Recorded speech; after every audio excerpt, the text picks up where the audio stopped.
এর মধ্যে আমি একটা মিছরি অ্যাড করে দিয়েছি আর দিয়েছি একটা তেজপাতাটাকে কেটেই দিয়েছি।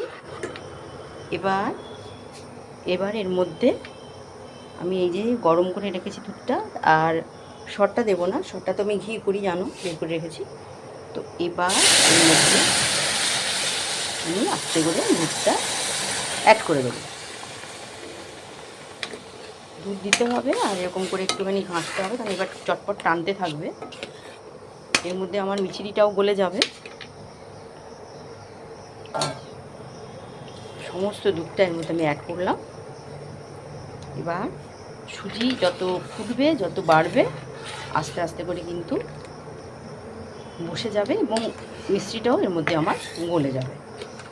তো মিষ্টি দেওয়ার কারণ কি, মিষ্টিটা দিলে জিনিসটা হচ্ছে কি মানে কাটে না। আমি চিনি দিতেই পারতাম, তো আমি একটু চিনি কম খাচ্ছি এখন। একটু মিষ্টিটা জানো, আমি মিষ্টি ম্যাক্সিমাম তরকারি বরকারিতে সপ্তাহতেই মিষ্টিটা দিই, যেটুকু নয় সেটুকুই চিনি খাওয়া চা দিয়ে বা।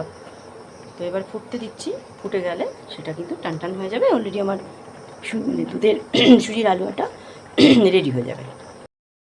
অলরেডি সুজির পায়েসটা আমার রেডি হয়ে গেছে, একদম যেরকম চেয়েছিলাম, জাস্ট সেই জিনিসটা এসছে। এবার প্রত্যেকটা পায়েসে যেমন আমি লাস্টে একটু ঘি দিই, তো এটাতেও আমি কিন্তু অল্প একটু ঘি লাস্টে দিয়ে দেবো।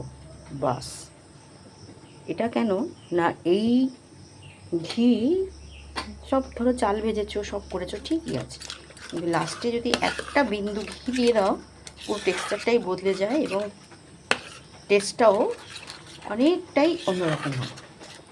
তো এই আজকে আমাদের ব্রেকফাস্ট, ভেজ ডে, শুক্রবার ভেজ ডে জানোই, তো এইটা আমাদের আজকে সবার ব্রেকফাস্ট।